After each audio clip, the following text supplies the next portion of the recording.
What are you training for? Life.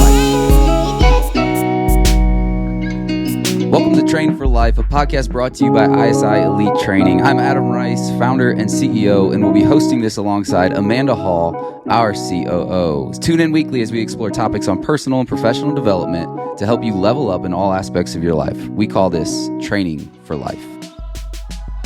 Hey guys, welcome back to Train for Life Season 2. I'm here with Adam, and today we're going to be talking about validation. I'm going to throw it to you right away. So what does validation mean to you? So it's interesting. So we're obviously talking about validation from the standpoint of like the human validation that I think everybody does need to some degree, but also is at a fault. We allow it to sway our decisions. We allow it to sway our level of it and sphere of influence. But if we just look up the definition of validation, it's the action of making or declaring something legally or officially acceptable.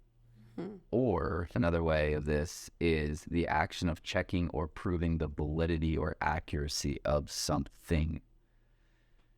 So when we look at it from this standpoint, I think if I look at the word of validation, I immediately, and I don't know what you think, I immediately think of social media, right? And I think a lot of us, we live in a world that the picture is painted of how we should be, what we should be, how we should look. And I think I saw maybe Gary B posted something on this, but he said, so many of us are trying to impress people that don't even like us, right? And aren't going to be at our funeral, or it was something along those lines. And so we live a life trying to get validation from those people who aren't even going to be there in the end, who don't care about us. And that whether that's buying things or achieving for a title or achieving a certain look to seek approval or whatever it is. So I think for validation, I do think, and we've talked about this, I do think at the human root, there's a level of like affirmation or validation that we all need to some degree, right? But I think when it starts to allow us to determine our actions and how we show up, how we dress, how we do the things that we need to do, I think that's where it's very unhealthy. And so oftentimes that we see that. And so, I really want to start talking through this because I think for most people listening to this can relate to that in the world of social media that we're in. So how have you seen, just in personal, so I do want to get to leadership and talk about validation for leaders, but how have you seen it play out? I mean, you've got two teenage girls, right? So they're living in that Gen Z world, which it's like huge there. So how have you seen that play out in your teenage girls? How do you coach to that as a parent? And then also on the personal, just how kind of what's your view? Well, I think society overall now needs validation more than ever. They're seeking it because I think social media changed that. Right. How many likes did you get? Who's commented on your post? Who engages it? Who hearts it? Who fires it? Or gives you the little emojis? I think it has changed our perception of what validation is and how it's made. I think a lot of people are very dependent on it. I think that's why we see so much, depression and, what people are going through, and you're watching somebody's highlight reel, and if people aren't validating you, so you think if you see someone get a response from something on social media, then you should do that. So you get that response. I will tell you, for like Instagram, my youngest doesn't even have it yet. We've taken it away a couple times from my oldest teen, who's now 17. We kind of went with this whole, at the age of 13, you can get access to these things. And then we quickly took that away. And then I think there's this movement of how do we get, like, when is the right time? Because I don't want them to be afraid of it. I want to have conversations with them about social media now, especially my oldest. She's a junior, right? So she's 17 years old. So I don't want her to be thrown into all of this way of communication and honestly the way that a lot of people connect, even business. I mean, we do business through Instagram now, right? So is there a way that I could help her see it through a healthy lens and also point out the negative lens of it and how it could influence her without that happening. So we talk a lot about it. Neither of my kids spend a lot of time in the Instagram space. And because we've kind of pulsed it and taken things away at times when we feel like it's unhealthy, which isn't always a comfortable place to be as a parent. But I just think we need to do it. Just like I think as an adult, if you find yourself feeling in a place where you have a lot of anxiety or depression, like you probably need to take yourself off, right? If you're constantly, looking through the lens of what other people are doing, and then as much as you want people to validate you there, if you're looking at it and it's causing you to have negative thoughts, I think in that realm, you need to find either, if you can't balance it, just take yourself off. I think we feel like we're missing out. I think there's this whole FOMO thing that happens.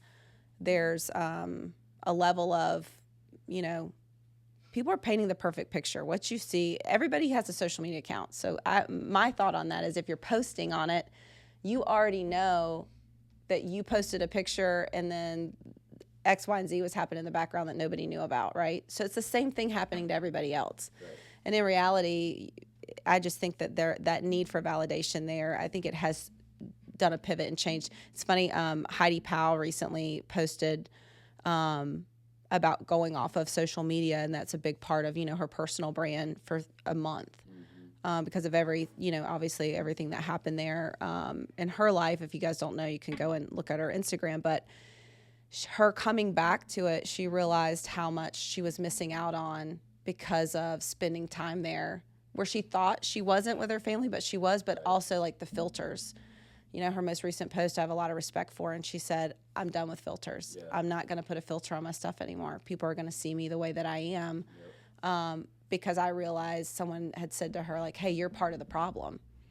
Like, for her, it was like, well, makeup's a filter. Yes. But she also said, like, I can see that, right? So I'm done with filters. I want to be who I really am. So it just shows you, like, that influence of we want to be validated.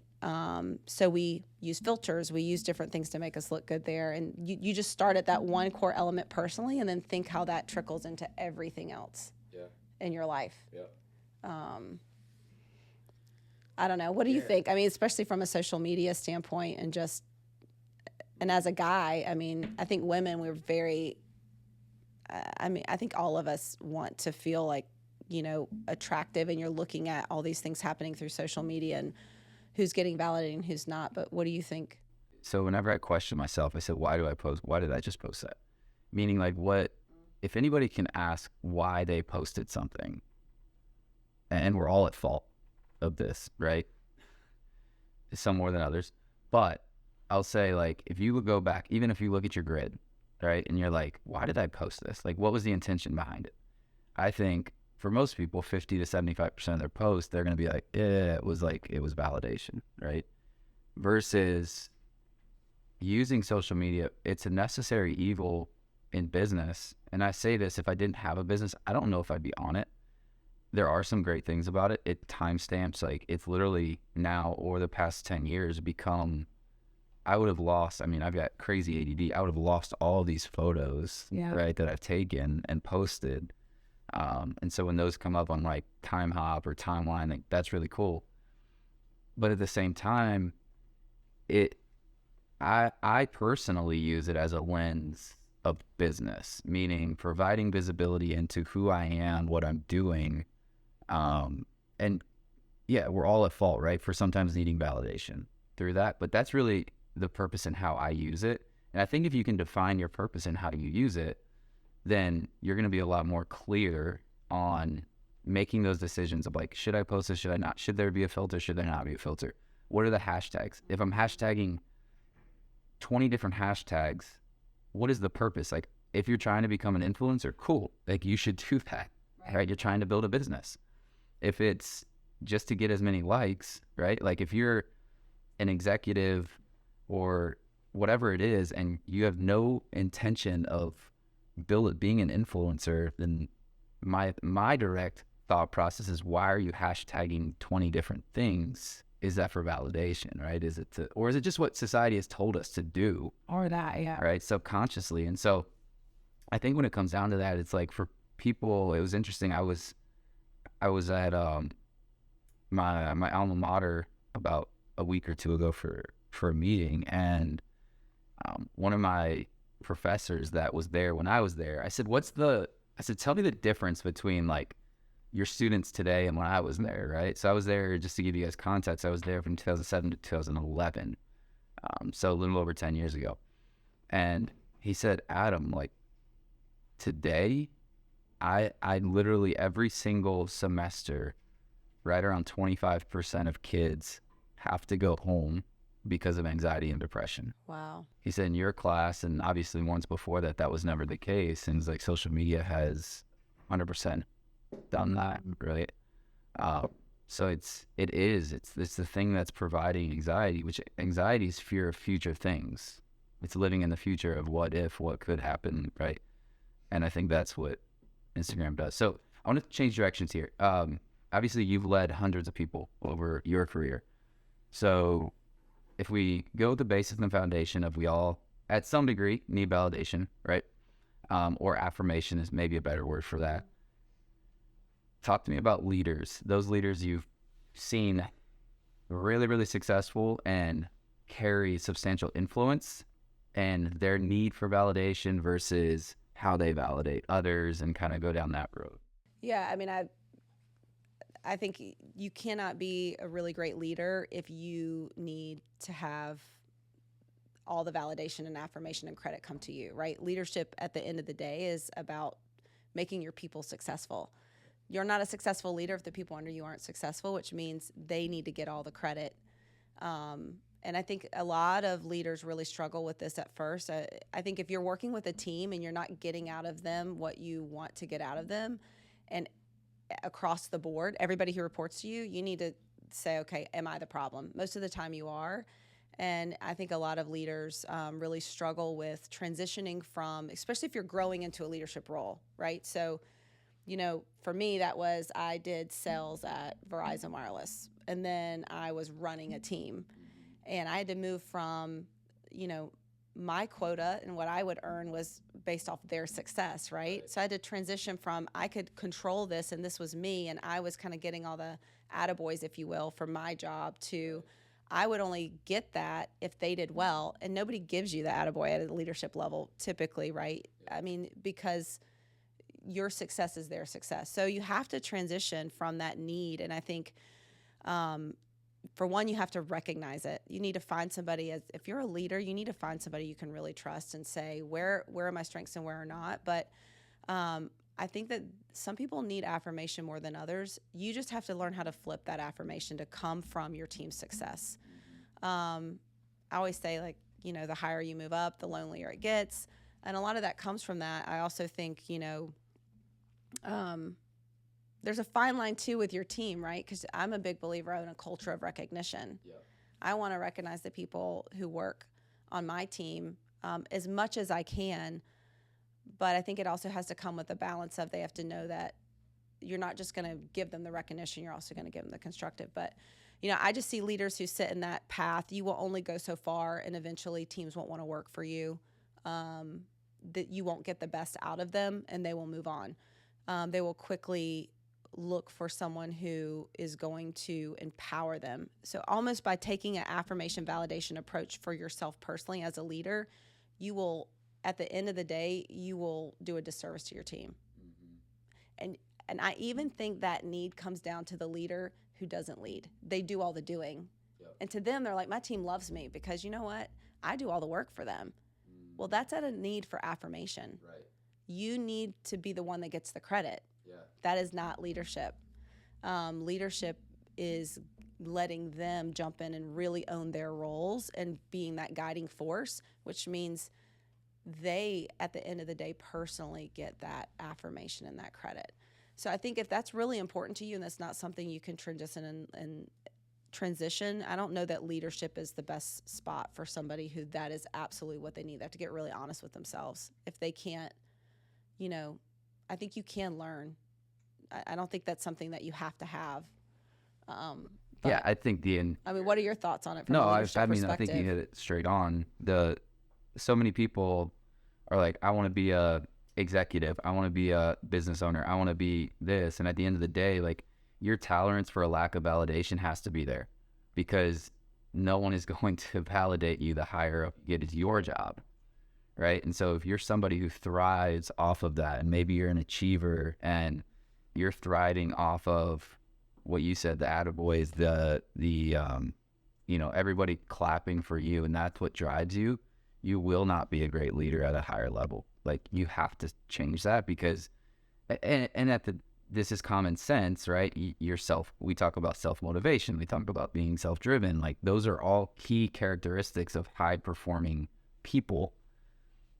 Because, gosh, when you own a business, and any business owners, I mean, you're not getting that, right, from anybody. So it's got to come from either, even other business owners aren't going to give you affirmation or validation, right? And so it really comes down to, like, what are you driven by? To me, that's really, like, when we talk validation, it's like, if you're driven by validation, you are going to completely kill your career, right? And you're probably going to be depressed, and you're probably going to have anxiety. And I agree, it can change, but you got to check yourself. But think about the personal lens of, I don't know who said this, but it always sticks with me. When you go into a room of people, and when you leave that room, if you're the person who says the least, but you ask the most questions and you care more about what everybody else is in the room, they may not know one thing about you, but they'll be like, wow, that Adam Rice, he was such a nice guy. And you'll be like, I didn't even tell him anything about myself, but I learned all about them, right? So if you're the kind of person who, and this is to me a way you can kind of balance your need for some of this, walks into a room and you need to tell everybody about yourself. And then when somebody, the person, if you tell a story of something that happened and they have a story right back, everything goes back to them. You can kind of use a couple things to really check yourself to say, do I really have a strong need for validation? And if you can really get honest with yourself and you see that as your pattern, you have to find some ways to break the pattern, which to me goes to you got to get a little bit of humility, right? You need to ask more questions to other people, probably need to become a better listener. And at a leadership level, you need to say, do people see the success of my team as my doing or their doing? And if they see it as your doing as a leader, you need to step out of that. And you need to learn how to give them the limelight, in all categories. So, I mean, what do you think from a standpoint of how do you actually move from a place of I need this level of validation to I can be validated through other things? You know what I mean? Because I think there is a shift in that. You still need it, but what drives you can change. I think it comes down to personal development, because validation's unhealthy any way you put it, because you're dependent upon someone else. Right. So you're essentially saying the pendulum of my happiness is so dependent upon if you validate me or not. And no one wants to live in that. It's somebody else's control than yours, right? You're not controlling your joy, you're not controlling your happiness. And so at the end of the day, if you say, I have a need for this, or you start to recognize your pattern of that, then at the end of the day, you got to do some deep work, in my opinion, of understanding, for me, this is where a lot of my faith comes in, right? Is that I don't need to be validated by it. Does it feel good to be affirmed and to know you're on the right track? Yeah. But at the end of the day, like, I don't need that from somebody. Not to say that I don't have a million other deficiencies, which I do, right? But validation is one of those things that I don't need, which I think has allowed me to continue to move forward in certain areas of my life, because I'm not waiting on somebody to give me permission. And I think a lot of validation links to permission, right? And the more that you give yourself self-permission, then the more you realize you don't need the validation of others, right? Right. So it's this confidence, but also it's leading with humility. But I will say this, like, if you're dependent upon validation, it's unhealthy. It's going to lead to depression. It's going to lead to anxiety, because your joy and happiness is dependent on somebody else other than you. And that's not a healthy place to be in. Wow. So anything else, Joanne, from a leadership standpoint that you... No, I mean, I think you just said it very well. I mean, I didn't even think about it from that standpoint. Just the ability of the control that you give up to someone else over your happiness and your joy. But I do think, going back just to tie it all together, I do think there's a big shift. I think having teenagers, and watching how they even sociably how they're impacted by social media, and how that need for validation started so young because of everything, Snapchat. It goes beyond Instagram and Facebook and all these things, but that's obviously impacting everybody across the board. So it is very, if I look through that lens, I think there's so much about asking yourself that question of why do I do the things I do, whether it's posting something or how you show up to, and interact with your friends or your family, or why are you doing the things that you're doing? And at the core of that, if it is out of validation, how do you think through that? How do you switch that? I mean, I think that's the challenge. I think from a standpoint of, if everybody needs a level of validation, and I think at times in your life when you feel really insecure, something's going on, the need for validation drastically increases. I don't think someone can say that it doesn't. I mean, life goes through seasons and challenges. This would be my last question to you. When you are in a place, when somebody finds themselves in a place of really needing validation because maybe they're going through a tough season, how do you find other ways to cope with that? Do you think it's just once you don't need it, you don't need it anymore? Or, because I think a little opposite, so maybe that's the difference. I feel like there are seasons where people are going to seek validation more than others. That's a good question. I mean, I think so. If you link validate, dopamine is the gateway to validation, right? So when we talk about how we want to be validated, whether it's through likes or through comments or whatever it is, it's a release of dopamine and affirmation that we're seeking what we're seeking. And so I think this is and this is full transparency, this is a question that I ask myself a lot, is I don't go through, and hopefully I'm not jinxing myself, I just don't go through massive roller coasters of seasons. And I ask myself, is that by the grace of God? Is that because I'm very self-aware, or is that because just I've been lucky so far and storms are coming, right? Because storms are always going to come, but do I view storms differently? Do I let it impact me differently because I am not seeking the validation that maybe some others are? And that's where I internally struggle, because like for me, I haven't ever lost anybody close to me, right? Other than like my grandmother, who I was the closest with, but she was 90 years old. So I haven't had much tragedy in my life.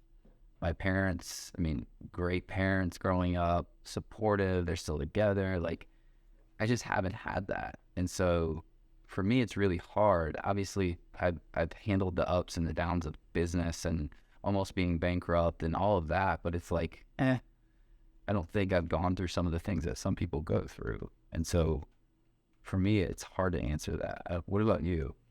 I would just lean on it. Yeah, I mean, I can't speak that I'm in that same bucket from that standpoint, but I do think that when you go through seasons where you're feeling a little insecure, whatever that may be, whether that's, I mean, for a lot of women, like you have a baby, right? Your body's not back the way it is. You feel insecure. Validation would feel really good in those moments, right?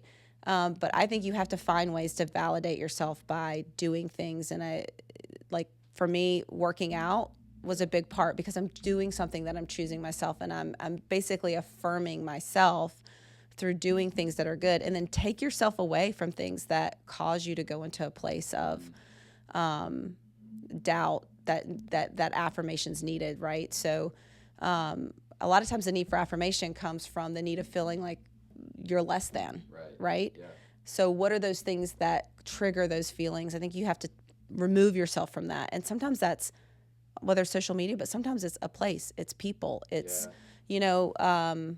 a certain activity that you're doing, and take yourself out of that for a while until you can find yourself in a place where that isn't a need. And I mean, I do think a lot of people struggle with highs and lows and mental health and depression. And I do think you go through those phases, and you just have to be able to identify it and pull yourself out of it. So, I think if you find yourself in that state, some people aren't naturally needing affirmation. They just need it through seasons of life. But you have to find ways to be confident in yourself and validate on your own. I think, from a standpoint of, for me, I go back to when you talked about the dopamine of that, like working out. What are those things that really make you feel good that you can do for yourself? Identify those. And then if you find yourself in those seasons, you got to revert back to a safe place. And then how does your faith play into validation for you? Yeah. It's a good question. I never question, I've never questioned my faith. That's just so interesting to me because I grew up in a very Christian home, and but I never really understood it took me a long time for me to really understand my relationship with God, meaning not looking at it from a parent-child lens. So once I really felt like I know there's nothing I can do to make me be loved more or less than, from a faith perspective, it really shifted.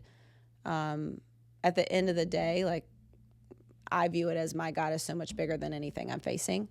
I think that kind of changed. I never really doubt. I mean, I think we were having this conversation in the car with a couple people the other day with Kelly, right? About what regrets do you have? And I was like, I don't really have any regrets. I really don't. I mean, I feel like, my path has been led by something so much bigger than me, right? So I think from that perspective, I don't really look through that lens. I mean, I think I'm validated in knowing that I am right where I need to be and right where God has placed me to be. So I find a lot of comfort in that, even in the hard seasons of life. Yeah, that's awesome. Cool, guys. Well, man, this was good. A little deep. Little deep. But yeah, so we're in the heart of season 2 right now. So until next time, keep following on all our social media channels. And speaking of validation, like it, heart it, share it. Yeah. What's your business purposes? It's sharing the message. So until next time, see you on the turf.